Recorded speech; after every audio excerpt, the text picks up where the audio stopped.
Hello everyone, welcome to another video. Today we're gonna see about Bansali Engineering Polymer Limited, which belongs to a petrochemical industry. This company is engaged in manufacturing and selling of ABS resins, AES resins, ASA resins, SAN resins and their alloys with other plastics in the Indian market. Its customers include leading companies dealing in automobiles, home appliances, electronics, healthcare and kitchenware. Let's see what this company has in it. First, history. I will just cover some of the key milestones and important activities of the company alone. BEP was started in 1984. Company introduced ABS resins in 1990 by commissioning a plant with a capacity of 7.5 kiloton per annum at Madhya Pradesh, and in 1996 its capacity was expanded to 15 kiloton per annum. Vadodara plant was established in 2000. This plant was frequently modernized and capacity was increased time to time. Let's see their current manufacturing capabilities.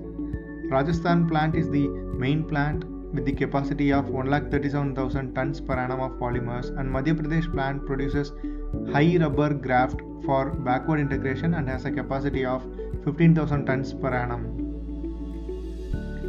Next, their joint venture.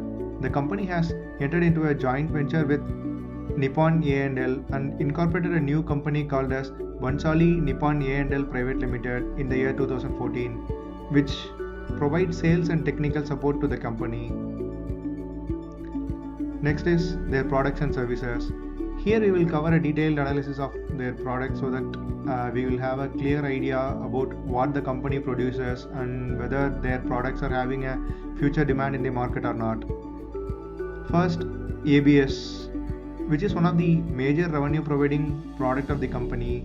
ABS has properties of painting and electroplating, which distinguishes itself from other polymer varieties. Also, it's popular for its durability and impact resistant features. So this is used mainly in automotives like manufacturing of helmets, electronics, home appliances, healthcare, packaging, electrical like air conditioner exterior parts. You can see the right side image so that you will get a rough idea of where these polymers are used. Next is ASA, which is known for excellent weather resistance and is used in automotive mirror housing, lamp housing, side pillars. In construction, they are used in roofings. The right side image gives you a better idea. Next is PCABS, which contains superlative impact properties with excellent heat resistance and are used in luggage and suitcase manufacturing. In automotive segment, they are used for manufacturing of exterior and interior designs like roof rails, grills, door handles, wheel cap, spot lamp and many others.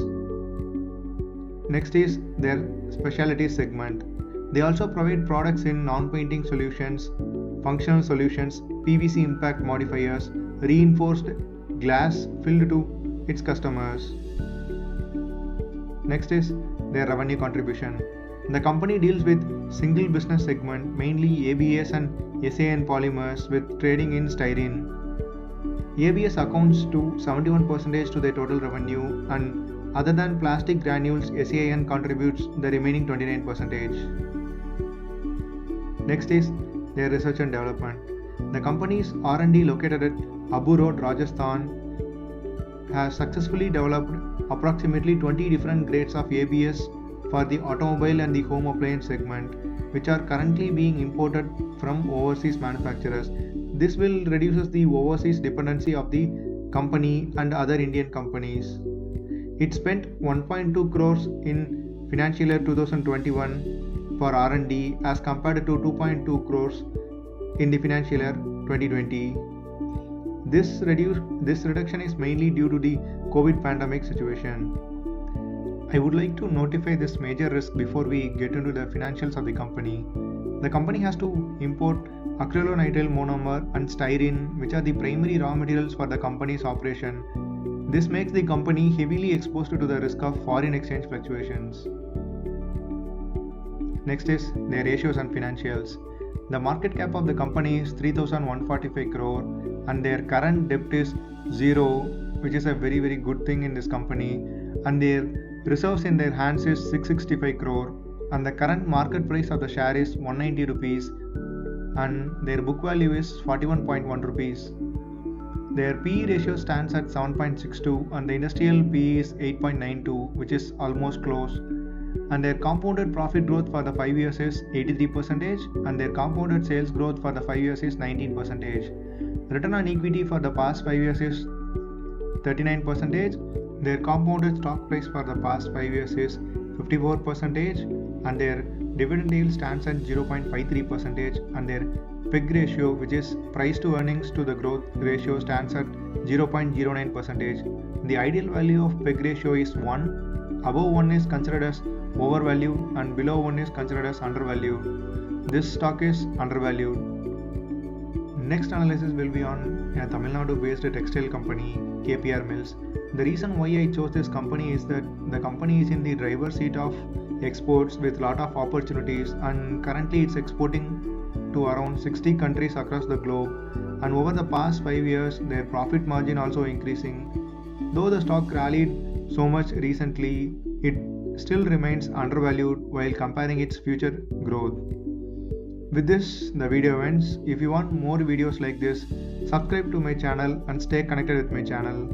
Thank you for watching.